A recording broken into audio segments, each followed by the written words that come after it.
হাড়োয়া বিধানসভার অন্তর্গত বারাসাত ব্লক 2 এর দাঁতপুর অঞ্চলের উত্তর বহিরা গ্রামে তৃণমূলের প্রধান এবং তার ভাই তৃণমূলের অঞ্চল সভাপতি এক কথায় মনিরুল ইসলাম এবং আমিরুল ইসলামের নেতৃত্বে বিজেপি কর্মীদের উপর আগ্নেয়াস্ত্র দিয়ে হামলা করা হয়।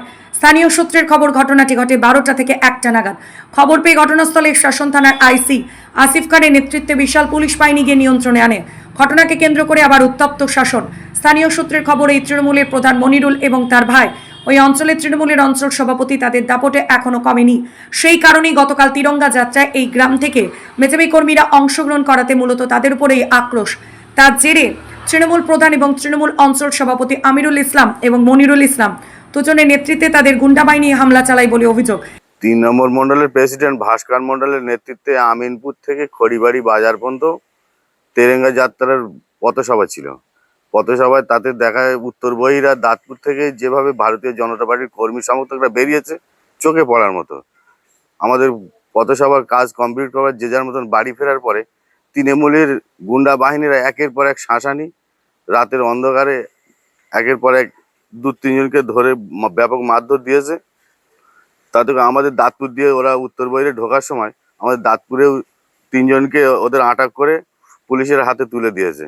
তা আগামী দিনে আমি সকলের কাছে একটাই জিনিস চাই, যে আমাদের মুখ্যমন্ত্রী যে বার্তা দিয়েছে গুন্ডা দমন আইন, এই ধরনের গুন্ডাদের যাতে করে দৃষ্টান্তমূলক সাজা হয় সেটাই চাই। আমাদের অঞ্চল সভাপতি আমিনুল ইসলামের নেতৃত্বে আমাদের দাঁতপুর অঞ্চলের যিনি প্রধানের নেতৃত্বে এই চক্রান্তগুলো চলছে দীর্ঘ 16টা বছর। ওরা যে সন্ত্রাস করেছে এখনো সেইটাই কায়েম রাখতে যায়। সরকার তো পরিবর্তন হচ্ছে, এখনো সরকার পরিবর্তন হলো, এরা তো পরিবর্তন হয়নি, এদের চিন্তাধারা তো এখনো পরিবর্তন হয়নি। এরা সেই চিন্তাধারাটাই কায়েম রাখতে চায়। মহিলাদের উপরে ভোটের আগে থ্রেট দিয়ে যাচ্ছে, এই তৃণমূলে ভোট দেবে, তৃণমূলে ভোট দিলে ভোট দিতে যাবে, এরকম অনেক ক্রাইসিসের মধ্যে দিয়ে মানুষ ভোটাধিকার পেয়েছে। তারপরেও টিএমসি থ্রেট দিয়ে যাচ্ছে যে ভোট টিএমসি তে দিলে দেবে, টিএমসি তে না দিলে ভোট দেবে না, এই ধরনের। তারপর মহিলাদের রীতিমতো বলে যাচ্ছে এই রেপ করবে, একদম পুরো স্পষ্ট ভাবে যে আমিনুল অঞ্চল সভাপতি আমিনুল বলে যাচ্ছে যে মহিলাদেরকে রেপ করব, প্লাস নাম ধরে ধরে বলে যাচ্ছে। আর ভীষণ বাজে বাজে ভাষায় গালাগালি, সেসব আমাদের কিছু রেকর্ডিংও ছিল, ভীষণ রেকর্ড ছিল, সেসব গুলো আমাদের কাছে। ভোটের আগে যেমন থ্রেড, এই 15 বছর ধরে থ্রেড দিয়ে মানুষকে বসিয়ে রেখে দমিয়ে রেখে যারা ব্যবসা করে, এমনকি তাদের টাকাও যারা টিএমসির কাছে যারা ব্যবসার মাল দিয়েছে তাদের টাকাও দিইনি, এতদিন ধরে ঘোরাচ্ছে। এই 4 বছর ধরে টাকা ঘোরাচ্ছে, এমনকি এই ব্যবসার মানে রীতিমতো ভীষণ টর্চার। আর সে সিপিএম এর লোকদেরকে, এখন আবার যারা বিজেপিতে গেছে বিজেপির লোকদেরকেও করছে এরকম মারধর। এই ঘটনায় আহত হয়েছেন একাধিক বিজেপি কর্মী। তাদেরকে সাধারণ গ্রামবাসী তড়িঘড়ি বারাসাত হসপিটালে চিকিৎসার জন্য নিয়ে যাওয়া হয়েছে বলে জানা গিয়েছে। আমরা এই মিটিংয়ে গেছিলাম আমিনপুরে, ওখান দিয়ে এসেছি, এসে হাটে গেছি, হাট বাজার করেছি, 9টা-10টার দিকে বাড়ি এসেছি। এসে শুনছি গ্রামের দিকে একটু গন্ডগোল হয়েছে, পুলিশ আসছে। আমরা এসে দেখলাম পুলিশ রয়েছে। পুলিশ আসলে এসে দুপক্ষকে মানে সরিয়ে দিল, বললো যে যা সেই ঘরে ঢুকে যাও।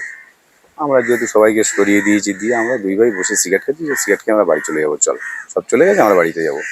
আচমকা দেখলাম ওই গলি দিয়ে এসে 10-15 জন দা, মেশিন, রড, লাঠি, শাবল এইসব নিয়ে আমাদের দুজনের উপরে অ্যাটাক। মেশিন বলতে কি মেশিন? মানে বন্দুক। আমাকে মানে ওই তৃণমূলের লোক সব মানে মনির লোক, আমিনুলের লোক, প্লাস আমাকে মারলো, কোপ মারলো। আমি বেহুশ হয়ে পড়ে গেলাম, ওরা তড়িঘড়ি চলে গেল। মানে কেন কিসের জন্য কি হয়েছে আমরা তো জানিই না বিষয়টা। আমাদের এসে মানে দেখলাম পুলিশ চলে গেল, তারপরে আমার ফাঁকা হয়ে গেল, আমাদের দুজনকে অ্যাটাক করলো। আমরা বিজেপি করি। হ্যাঁ, ওখান দিয়ে ফিরে আসার পরে এই গন্ডগোলটা করেছে। তিরঙ্গা যাত্রা অংশগ্রহণ করার জন্য কে কে মেরেছে এরকম? মমিন আছে, মুন্নাম আছে, রেজাউল আছে, তারপরে মানে ইদিস বলে একটা ছেলে আছে, মেজা আছে, আরো অনেকেই আছে, সব আমিনুল মনির নেতৃত্বে। হ্যাঁ, পুলিশকে জানিয়েছি, পুলিশ বলছে আমরা দেখছি, অ্যাকশন নেব। অভিযোগ করেছেন তো? হ্যাঁ, অভিযোগ করেছি। হ্যাঁ, করেছি। আপনার নাম? মিজানুর রহমান। ইতিমধ্যে পুলিশ মিজানুর রহমান ওরফে মেজা এবং মনিরুল নামে 2 দুষ্কৃতীকে গ্রেফতার বলে জানা গিয়েছে এবং এই ঘটনার মূল নেপথ্যে আরো কারা আছে তদন্তের শাসন থানার পুলিশ